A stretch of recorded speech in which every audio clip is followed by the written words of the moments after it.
me nomme Abdelkarim Mohamed.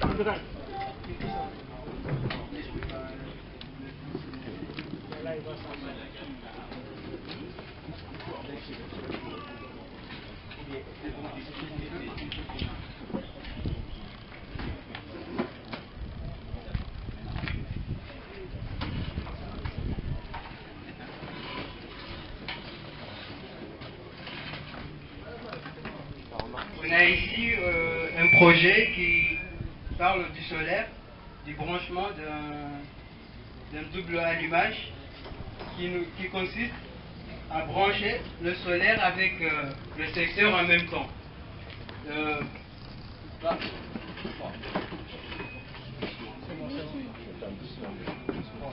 Voilà.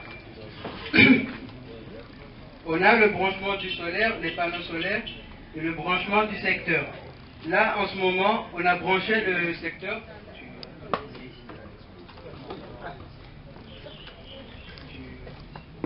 Donc, on a le branchement du secteur. Ici, puisqu'on a le branchement du secteur... Bon, là, en ce moment, c'est le solaire qui marche. C'est le solaire. Parce que là... Donc, ici, notre système consiste à brancher en parallèle le solaire et le secteur en même temps. Là, en ce moment, on marche sur le solaire. Mais lorsqu'on branche l'alimentation, comme par exemple, il y avait coupure, au moment où il y a l'alimentation qui vient,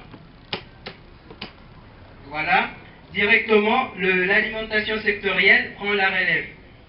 Il alimente le circuit qui est là, le circuit de 220 volts. Mais au moment d'une coupure, voilà, directement, le panneau solaire prend la relève sans qu'on sache qu'il y a eu coupure. Voilà. Maintenant, on a coupé, on a débranché le secteur, mais voilà, on observe que l'alimentation est toujours allumée. Là, on a fait une alimentation. Ici, c'est en sectoriel, 220 volts. On a ici une alimentation de 12 volts qui est alimentée. On peut l'utiliser dans l'alimentation. Ce qui consiste que là, au niveau du branchement, on a un branchement de 220 volts. Si on veut utiliser des prises ou bien des lampes de 220 volts, mais aussi on a le branchement de 12 volts au cas où si on n'a pas des ampoules de 220 volts ou qu'on veut économiser l'énergie quoi. Donc là c'est notre projet comment est constitué dans le branchement qu'on a un double va-et-vient qu'on a branché dans deux lampes en parallèle. Si je coupe ici, dans l'autre côté du couloir, on peut allumer directement. Donc c'est comme ça comment est constitué. Donc c'est une installation domestique qu'on a fait là. Bon, merci.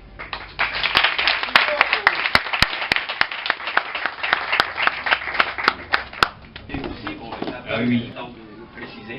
Donc vous avez directement une prise qui s'alimente directement en 230 volts. Donc c'est là-bas où vous allez brancher vos appareils. Là actuellement on a utilisé par exemple l'ordinateur. Donc on peut utiliser aussi le réfrigérateur, on peut utiliser beaucoup d'appareils. Mais là cela va dépendre aussi du cahier de charge en fonction du client, comment lui il veut par exemple avoir comme installation. Donc maintenant s'il dit qu'il a par exemple besoin d'une lampe, des réfrigérateurs, etc. Donc on va lui faire un dimensionnement et après on va lui faire l'installation. Donc comme vous voyez, donc actuellement, si vous avez des soucis par rapport à l'installation, donc vous pouvez appeler Abdel Karim et Ernest Tchata. Il y a aussi Galaï Cissé, donc vous pouvez les appeler, ils vont vous faire une très bonne installation. Donc ça aussi, ça va vous permettre de diminuer aussi la facture. Donc actuellement, on va faire la partie industrielle. Donc je vais appeler Adja et Adjonja qui vont vous faire des démonstrations sur la partie industrielle.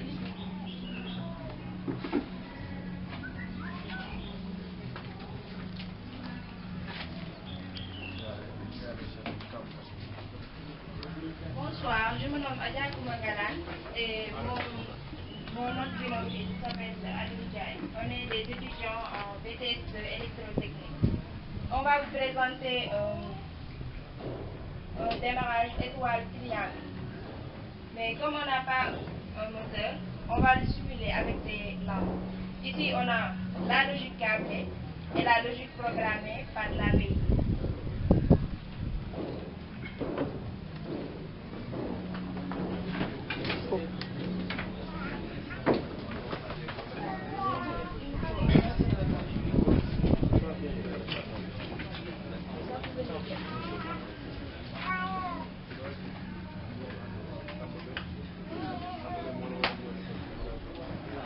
Démarrage assisté en moteur asynchrone, comme certains étudiants connaissent très bien. Une petite simulation avec les lampes.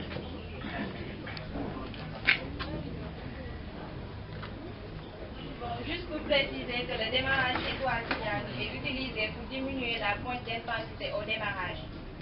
Parce qu'au démarrage, on a un fort appel de courant. Ça consiste à faire démarrer le moteur en premier temps sous une tension réduite, c'est-à-dire en étoile, en second temps sous sa tension nominale, c'est-à-dire en triangle. Seuls les moteurs asynchrones à cage ou bien à rotor court-circuité peuvent supporter ce genre de démarrage.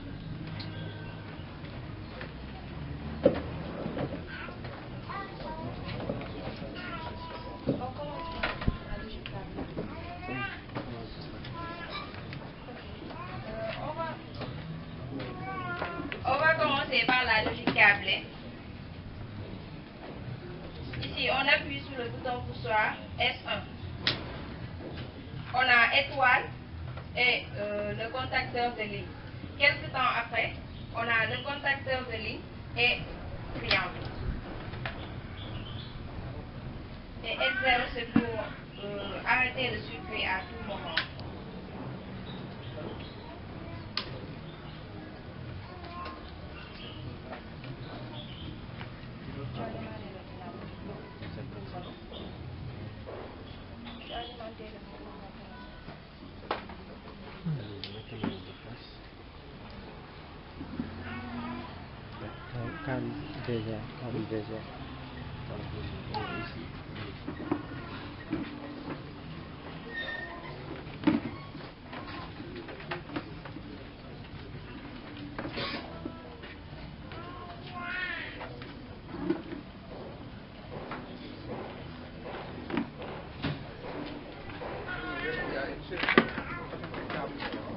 Je le sais.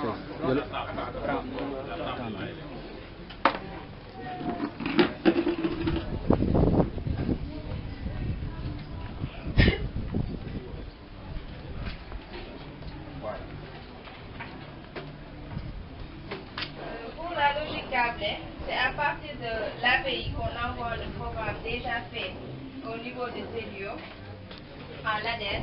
On l'envoie au niveau de l'API. Cela nous permet d'exécuter les actions sans pour autant avoir d'encombrement, comme pour la logique câblée.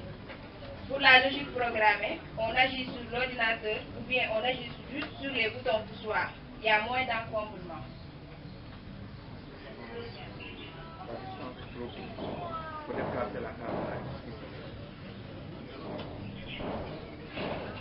Non, c'est le contraire que je voulais dire. Non, il y a quelque chose carrément mon fille.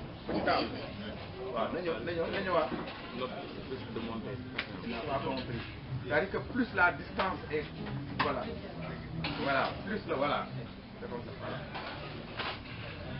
voilà. Mademoiselle, je crois que tout le public n'est pas électrotechnicien, non? Bien.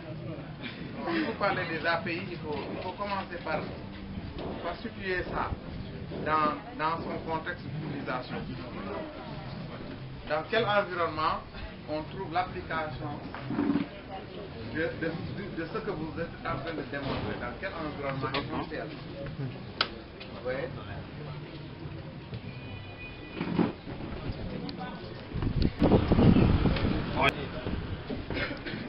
Je rappelle aussi que pour la génération féminine, l'automate programmable est un instrument utile pour vous aussi d'être en entreprise et de faire votre maquillage dans votre bureau.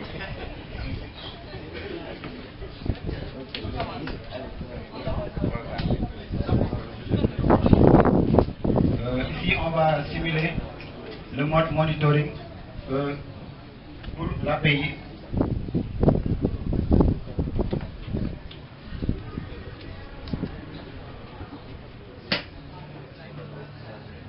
La première lampe s'allume, c'est-à-dire qu'on est en couplage étoile.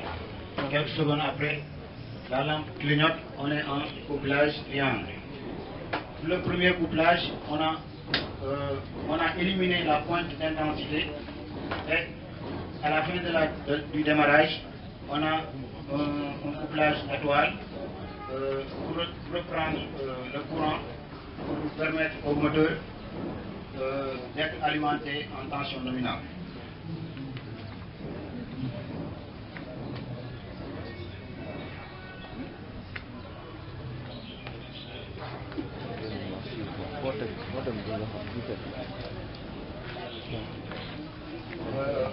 Pour l'API aussi, il y a deux modes d'utilisation.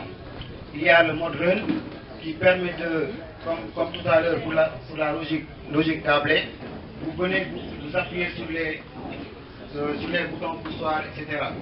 Mais pour le mode monitoring, vous allez utiliser votre ordinateur, vous allez être dans votre bureau et vous faites toutes les manipulations. Au lieu d'appuyer votre bouton poussoir, vous allez cliquer sur la souris et tout va se passer normalement. Maintenant, on va passer au mode run.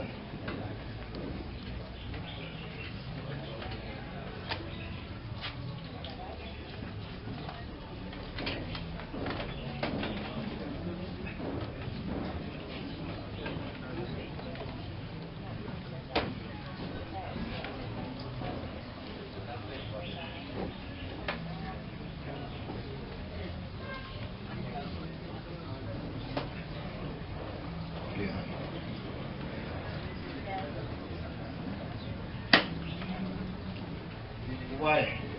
Là, pour le mode run, on a utilisé les boutons poussoirs pour commander le circuit.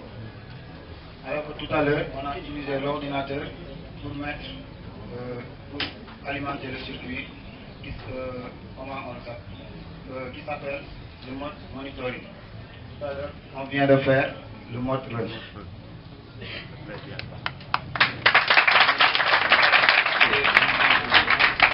Il va essayer de simuler et vous allez voir comment ça se passe. Ça vient à son heure. Bon, ici on a le système qui consiste, je ne sais pas si vous voyez bien, un tapis qui se trouve dans la cour. Ce tapis peut être ce petit tapis là, ou bien vous pouvez le mettre à côté des murs, au cas où quelqu'un qui saute, il peut tomber directement sur le tapis. Donc ça sonne directement. Donc comme ça, vous entendez le son qui montre que lorsqu'il appuie, donc l'alarme sonne directement. Là maintenant aussi, au cas où il est passé autre part, qui n'est pas tombé sur le tapis, donc il vient ici, il essaye d'ouvrir la fenêtre. Donc on voit ici que lorsqu'il essaye d'ouvrir la fenêtre, directement l'alarme sonne encore une fois. Et aussi, c'est pas seulement dans cette fenêtre, mais c'est installé partout, même dans l'autre fenêtre encore. Ça sonne au cas où il croit que Moi, j'ai une question, parce que les voleurs, ils essaient de désactiver le système d'alarme. Ils regardent un peu, ils essaient de, moi je me suis fait voler comme ça, donc j'ai une certaine expérience. Donc ils essaient de désactiver le système d'alarme pour faire commettre leur forfait. Comment vous intégrez cela dans vos installations? C'était pas prévu. À ce moment-là, bon, les voleurs vont en fonction des systèmes qu'ils voient. Donc ils évoluent. Donc à chaque fois que tu te fais cambrioler par exemple, donc ou bien qu'il a eu la première fois qu'il soit venu par exemple, s'il est tombé ici, donc il saura qu'il faut qu'il sorte. C'est pour cela qu'on a installé deux pièces en même temps, comme ça que la deuxième fois, quand il sera venu, Donc il pourrait éviter celui-là, mais peut-être qu'il aura une autre surprise qui l'attendra dans les prochaines... Ok, bon, on va encore ajouter autre chose qui n'a pas mis, c'est un petit détail. Donc maintenant, supposons, là par exemple, il détruit le système d'alarme, mais il y a aussi un témoin, il y a le projecteur. Donc là, on voit que ça s'allume. Ouais. Donc allez-y. Bon. Donc actuellement, ça ne s'allume pas. Donc soit on peut utiliser le projecteur, soit on peut utiliser le système d'alarme. Ah oui. Maintenant, la programmation, on l'a fait en assembleur. Donc, je vais passer.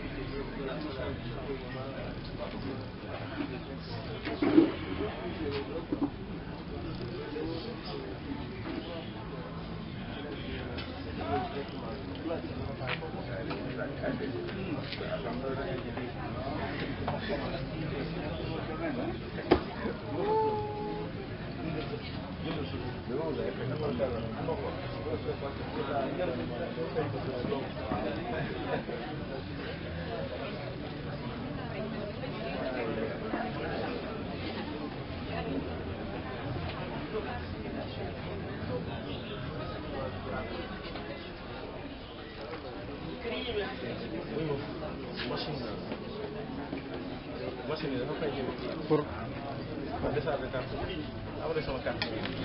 après.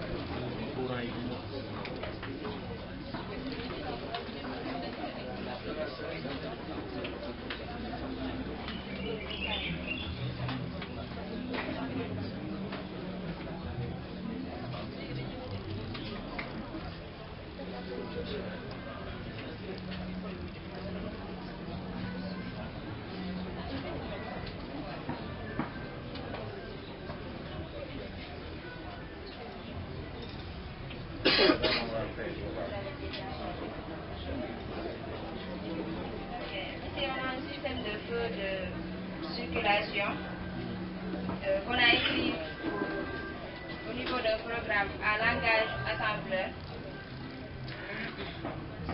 On peut le simuler à partir d'un microcontrôleur qu'on peut retrouver dans les industries ou bien dans une maison. Ça peut se commander à distance. Ça se commande à distance et ça peut se commander à partir de Wi-Fi ou bien Bluetooth. Ici, comme le programme a été déjà chargé, on appuie sur Play. On voit bien que ça commence à simuler.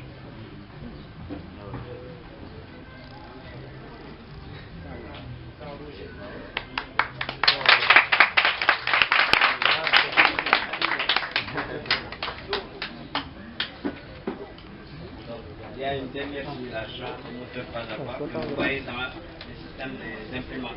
Souvent, on a besoin d'augmenter un peu la vitesse quand ça imprime lentement. Donc maintenant, on utilise le moteur pas à pas et ce qu'il va faire en variant, en changeant les vitesses. Donc il va essayer d'actionner sur les interrupteurs et en fonction du changement ou bien de l'action des interrupteurs, on aura la vitesse qui va essayer de changer. Donc on aura plusieurs vitesses différentes. Donc il va essayer de simuler.